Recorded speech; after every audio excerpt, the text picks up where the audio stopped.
The CCTV footage surfaced at 2:17 a.m. Not released. Not announced. Leaked. It arrived the same way every truth in this story had arrived, quietly, anonymously, wrapped in a file name so ordinary it almost went unnoticed. No caption. No warning. Just a timestamp and a location code. People clicked expecting shadows. They got clarity. The camera angle was high and unflinching, mounted above a service corridor behind a private building most people had passed without ever looking twice. The light was harsh, industrial, bleaching color from the scene. The timestamp blinked steadily in the corner, indifferent to what it was about to witness. 2:03 a.m. The corridor was empty at first. Wind pushed a loose plastic sheet against the wall. A security light hummed. Somewhere off camera, a door slammed. Then they entered the frame. Joe Tai first, tall, purposeful, already moving like the night belonged to him. Siang followed half a step behind, coat collar raised, expression unreadable even in the grainy footage. Between them, menglong. The internet went silent. He wasn't walking. His feet dragged unevenly, heels scraping concrete. His arms were held tight, one by each man, fingers locked not in restraint but possession. His head dipped forward, then lifted, as if he were forcing himself to stay conscious. This wasn't persuasion. This was aftermath. People replayed the clip again and again, noticing details that made their stomachs turn. Yoon's jacket was missing. His shirt hung loose, collar stretched. One shoe was gone. His wrist bore a dark mark, already blooming beneath the skin. At one point, Yoon tried to slow, just slightly. Not resistance. Instinct. Joe Tai tightened his grip.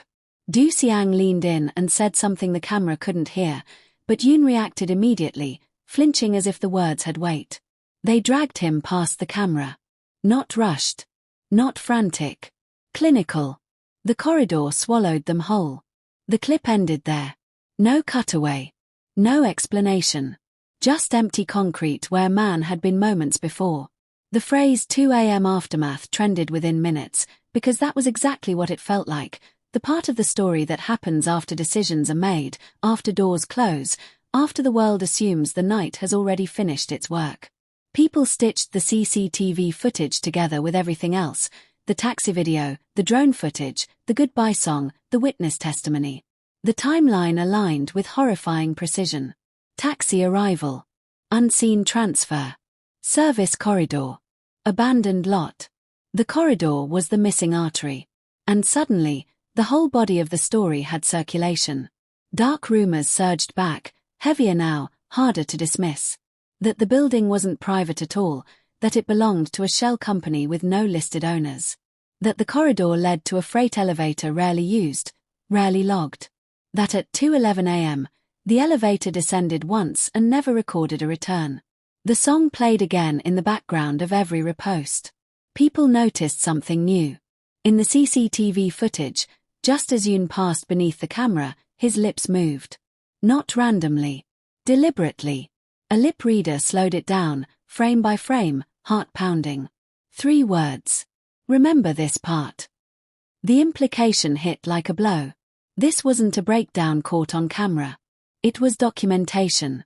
Yoon had known, somehow, that this moment mattered.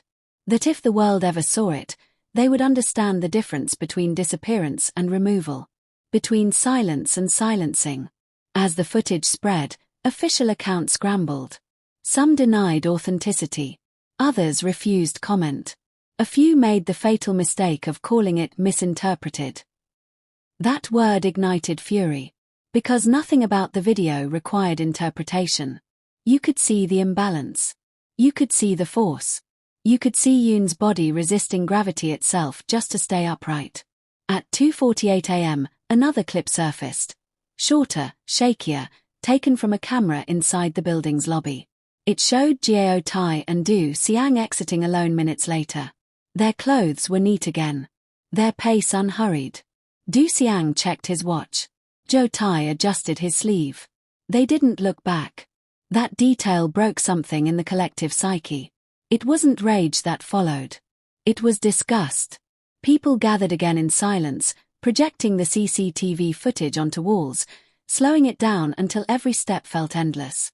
Someone played the goodbye song beneath it, lowering the volume until the piano sounded distant, almost underwater.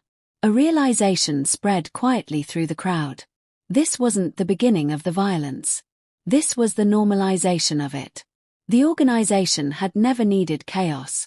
It needed compliance that looked clean on camera.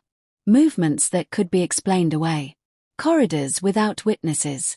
Yoon disrupted that by refusing to disappear quietly. Inside leaked internal channels. Panic was no longer disguised. The corridor video changes exposure risk. Do and GAO are now liabilities.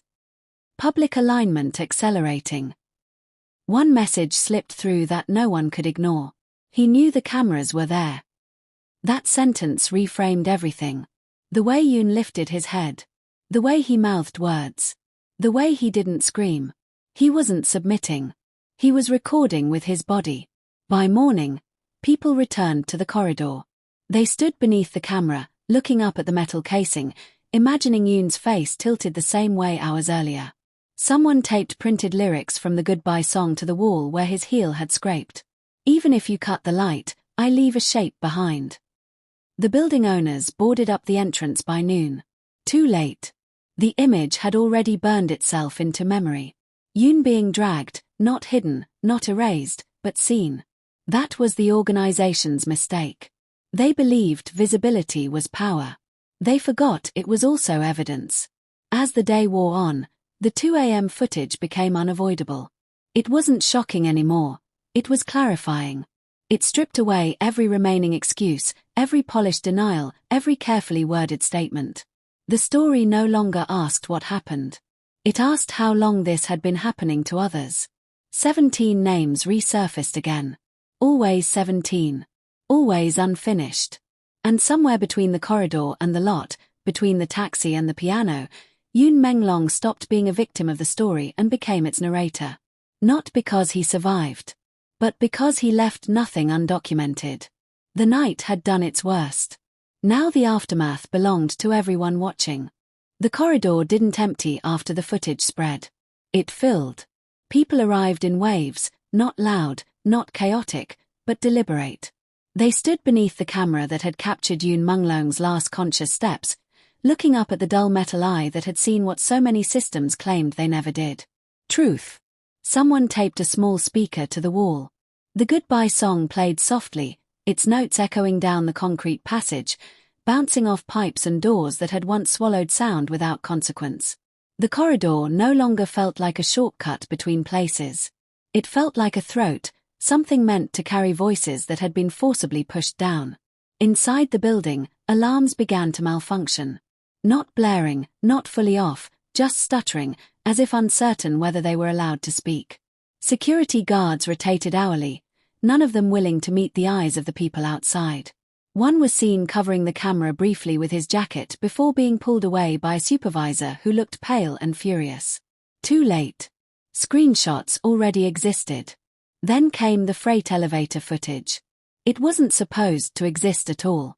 That elevator, according to official documentation, had been decommissioned months earlier.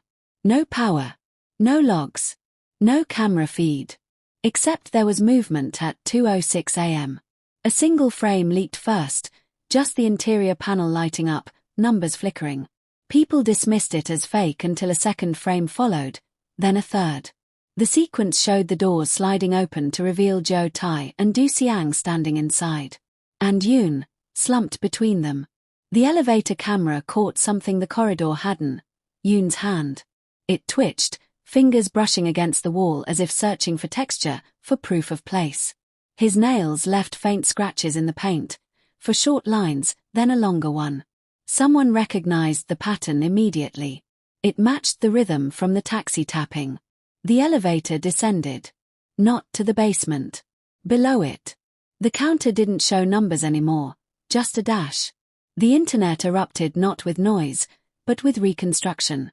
Architects posted blueprints of similar buildings. Engineers speculated about sublevels designed for temporary storage. Someone overlaid the elevator's descent time with the length of Yoon's song. Perfect alignment. As if the music had been a map all along. The next event came from an unexpected place, a cleaning contractor. Anonymous. Nervous. But precise. They posted photos of gloves found in a trash compactor 2 blocks away. Black. Powdered inside. One glove had a smear of dried blood near the thumb. The brand was rare. Issued only through private procurement channels. Linked, quietly, to the same shell company that owned the corridor. People didn't need confirmation anymore. They could feel the pattern closing in. Every new detail didn't complicate the story, it simplified it. Yoon had been moved through controlled spaces, by familiar hands, with rehearsed calm, toward an outcome already decided. What no one expected was the voice message. It appeared late, time-stamped hours before the taxi pickup. Yoon's voice, low, steady, recorded on a device never found. He spoke as if addressing someone specific. If you're hearing this, it means they chose speed over silence. That's good. Speed makes mistakes. He paused. They will move me through places they think don't matter. Hallways. Elevators. Cars. But those are the places people forget to erase. The message ended. That single recording reframed everything again. The corridor. The taxi. The elevator. They weren't accidents. They were breadcrumbs. Crowds returned to the city not to protest, but to observe. People filmed service entrances. Timed security rotations. Noted which cameras blinked red instead of green. A quiet counter-surveillance formed, crowdsourced and relentless. Inside the organization, the mood shifted from confidence to fracture. Leaked messages showed internal conflict, arguments over who authorized what, who failed to scrub which feed, who underestimated Yoon's preparation. One message stood out. He turned our infrastructure into his archive. Du Siang's name stopped appearing altogether. Jiao Tai's image surfaced once more, caught leaving a private meeting, face strained, eyes darting upward toward cameras he could no longer trust. At 2:03 a.m. the following night, something unprecedented happened. Every screen showing the corridor footage froze on the same frame. Yoon looking up, eyes open, aware. Then text appeared beneath it, posted simultaneously across platforms. We saw him. No logo. No signature. Just collective acknowledgement. The goodbye song played again, but this time someone isolated the final piano note and extended it digitally. Held it. Let it linger unnaturally long, like a breath no one wanted to release. And beneath that note, something new emerged, barely audible, hidden in the decay of sound. Coordinates. The abandoned lot wasn't the end. It was the decoy. The real destination lay elsewhere, deeper, quieter, built for forgetting. People understood then why Yoon had stayed conscious as long as he could. Why he marked walls. Why he tapped rhythms. Why he mouthed words to cameras that might never be reviewed. He wasn't begging to be saved. He was making sure the story could survive without him. As dawn approached, authorities finally sealed the building. Black vans arrived. Barricades went up. Statements were drafted. But none of it mattered. Because the footage had already rewritten the night. The 2 a.m. aftermath was no longer a secret aftermath. It was public memory. And memory, once shared, could not be dragged down a corridor and erased. Somewhere, in a place not meant to exist, the consequences of that realization were settling in. The systems built to move quietly were now being watched loudly. And Yoon Menglong's final act, unfinished, unresolved, deliberately incomplete, continued to do exactly what it was designed to do.